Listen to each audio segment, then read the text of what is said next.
Chapter 88, Spooky Times for Antony Revisited, Hanyu's POV. And she got to thinking, if the venom made me bleed like that, could it help keep humans' hearts from stopping?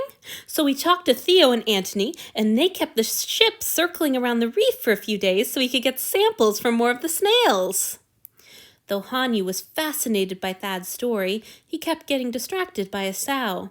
His friend didn't gasp or interject with questions the way Hanyu did, but he kept his whole attention riveted to the little god. Who would have guessed that he would be so fascinated by a lecture on dangerous sea creatures? "If I may ask, my lord, how did you get the samples?" Asao asked. It wasn't quite interrupting, since Thad had paused to dig through his notes, but it was certainly an instance of speaking without permission, and not for the first time since their little venom lesson had begun. Just as shocking, Asao had allowed himself to be talked into sitting on the couch alongside Hanyu, while Thad paced in front of them, occasionally diving off to the side to find a picture or diagram to show them. Hanyu was astonished by the way Asao had relaxed around Thad, astonished and a little offended on Antony's behalf. But then, there were some obvious differences. Thaddeus was a god, yes, but merely their host. Antony was their master. He had more power over them and was owed more reverence. Thad was in the midst of describing the harrowing injuries he'd sustained during his quest for snail venom when the door opened. Cloelia burst in, tall and broad enough to almost fill the doorway, Lord Julia at her side, holding her hand. "Thaddy!" the bigger god cried. Then, "Oh, hello, Asao! Hello, Hanyu!" Asao slipped from the couch and bowed, and for once, Hanyu kept pace with him. Lord Julia had called all the bowing a waste of everybody's time, but she hadn't explicitly said he didn't have to do it anymore. Anyhow, he was still a little nervous around her. "It's good to see you out and about, Asao," the healer said as the door closed behind the newcomers. "You've healed well under Hanyu's care. You should both be proud of yourselves." Cloelia burst in, sounding impatient. "Sit up, won't ya? We're sorry we interrupted. What are you doing?" "I'm reminiscing, and they're kind enough to indulge me," Thad said, crossing to his lovers and exchanging a quick kiss with each as Hanyu and Asao scrambled back onto the sofa. "I was just telling them about that clever heart medicine you made from the rock snail's venom, Julia." "It's not exactly well, close enough." Lord Julia sighed. "Anyhow, we won't stay long. Sorry to interrupt. We were just going to have a walk above deck, and we thought we'd invite you to join us." "You still could," Cloelia put in. "All of you. We could make it a party." "Asao is not going to be walking up any stairs tonight," Lord Julia snapped, just as Thad blurted, "Oh dear, it's sundown?" Cloelia laughed. "Sundown was over an hour ago, love. Didn't you hear the gong?" "Oh dear." Thaddeus's hand started to flap. "I've made you late for dinner. You should have. Oh dear. You do know you could have stopped me, don't you? I would never. Oh dear." He looked so distressed that Hanyu wanted to grab him right off his feet in a hug. Instead, he interrupted. "I didn't hear it either," he assured the unhappy god. "I guess I'm a little hungry, now that I think about it, but I hadn't even noticed before. I was having too much fun." Thad looked up at him, hopeful and mournful in seemingly equal measures. "But your dinner." Lord Antony said he'd keep it for us," Hanyu reminded him. "We don't mind, right, Asao?" His friend bowed his head. "My lord has been kind beyond his servants' deserving. I can only pray that we have not been displeasing with our careless monopolization of my lord's time."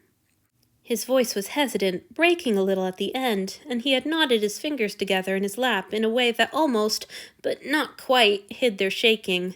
Was everyone going to start losing their minds with nervousness? However, Asao's uncertainty seemed to steady Thad. The god's hand kept batting at the air, but his tone was firm and cheerful, and he smiled when he spoke. "Not at all, not at all. I've enjoyed myself immensely, and I hope you'll be kind enough to come back soon. For now, though, please let me walk you home. It's high time you got something to eat." Cloelia and Lord Julia insisted on accompanying them as well. It was a strange feeling to be at the center of a cluster of legendary deities all determined to do Hanyu and Asao a favor and chat with them. Still, despite the strangeness, Hanyu couldn't help enjoying their company and good humor. He wished they really could join the gods' jaunt to the upper deck, but he was hungry and a little sleepy, and he wanted to see Antony again.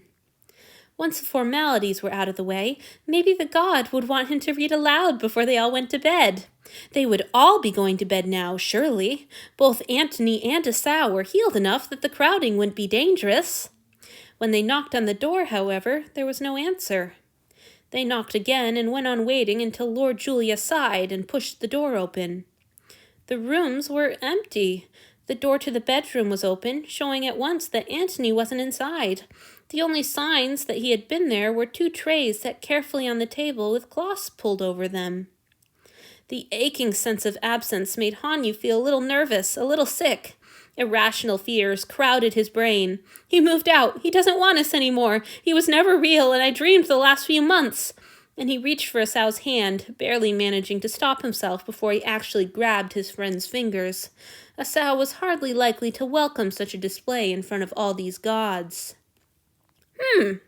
Cloelia surveyed the empty room. Where do you suppose he got to? Maybe he went up for some air too, Thad suggested. If we see him, we'll send him back down here.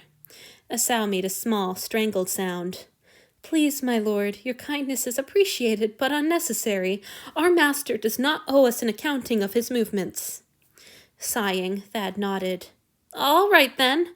Well, thank you both for a wonderful evening. I hope I may see you again soon? He looked to Esau as he asked the question, but Esau just bowed, so Hanyu took it upon himself to say, Thank you, my lord. It was a lot of fun. We can't wait for next time. When the gods finally departed, Hanyu and Esau sat down to their cold meals. The food, fish as usual, was fine, but Hanyu couldn't help wishing that Antony was grumbling in the background and calling it a punishment. Is Lord Thaddeus always like that? Esau asked suddenly, and Hanyu turned to see him poking distractedly at his food. Like what? He asked. Nice? Excited about fish? Esau hesitated.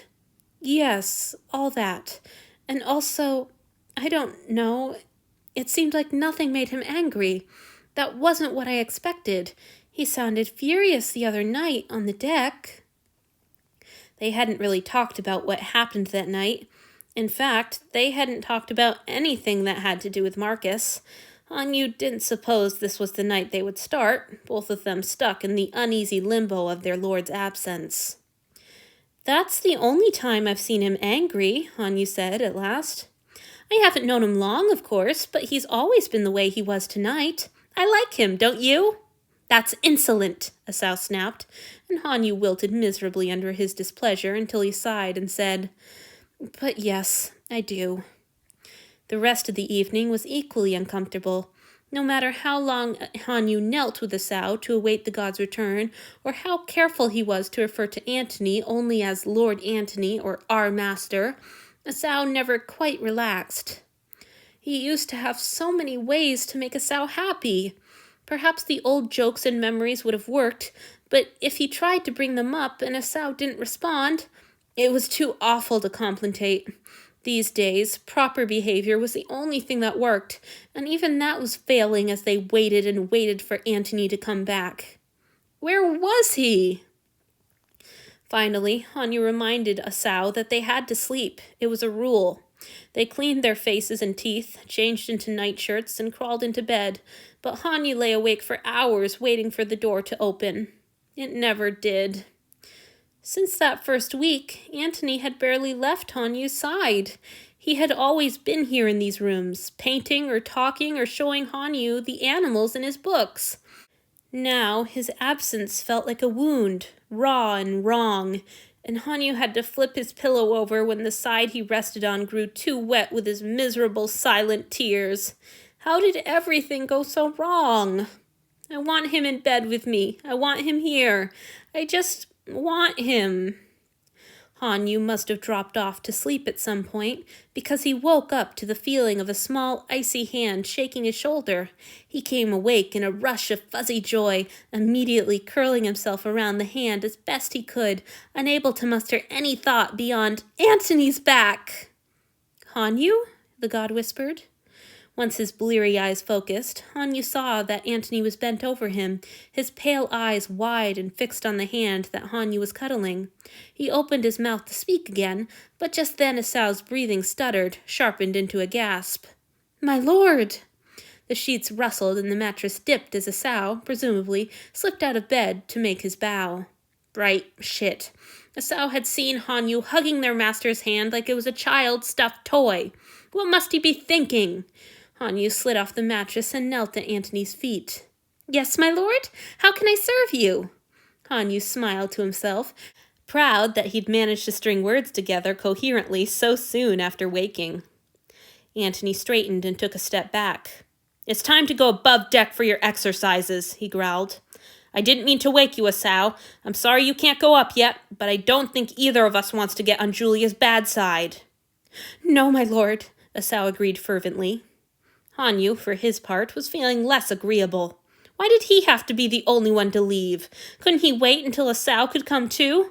True, he hadn't been to his exercises in over a week, but it was so unfair to be banished now that Antony was finally back. Where had he been last night, anyway? It took all his concentration to swallow these objections, but he managed it. He was being good, damn it! What would Asau think if Hanyu tried to argue with their lord's orders? "May your servant dress, my lord?" he asked instead. "Of course you can fucking dress," Antony snapped, and Hanyu saw his feet turn as he headed for the bedroom door. "When have I ever sent you out into the ocean winds in your night clothes?" Answering irritation flared up in Hanyu as his master disappeared. True, Hanyu wasn't the best at propriety, but he was trying. Why does his failure to behave anger the gods so much more than his total disinterest in behaving had done? Gods, Antony was pissy lately. Maybe it was because he was sleeping on the couch, or goodness knows what else, running off all night and then banishing Hanyu the minute he returned. When Hanyu passed the bed to head into the washroom, he found Asau cowering down on the other side. He wasn't so much bowing as balling up, huddling into the tightest shape he could manage with his trembling hands clutching his head. "Asau?" Hanyu crouched down beside his friend and put out a hand, but before it could touch his tense shoulder, the other man relaxed and knelt up. "I'm fine," he hissed, though his face was pale and his eyes were a little unfocused. "Is it your stitches?" "I never got any stitches, Hanyu," Asau snapped. "Oh, right. Your injuries, then?" "No, I'm not hurt." Asau pushed his hair behind his ear, hand trembling. "I was just a little startled. Now come on, our master is waiting. You need to hurry." That was true enough. Good attendants didn't dawdle when they had orders. But Hanyu was tired and grumpy and irrationally resentful of Antony and Asau both for changing without telling him how to change with them, and he was beginning to feel a sense of foreboding about that. He didn't think that this was the sort of day on which he would manage to behave himself.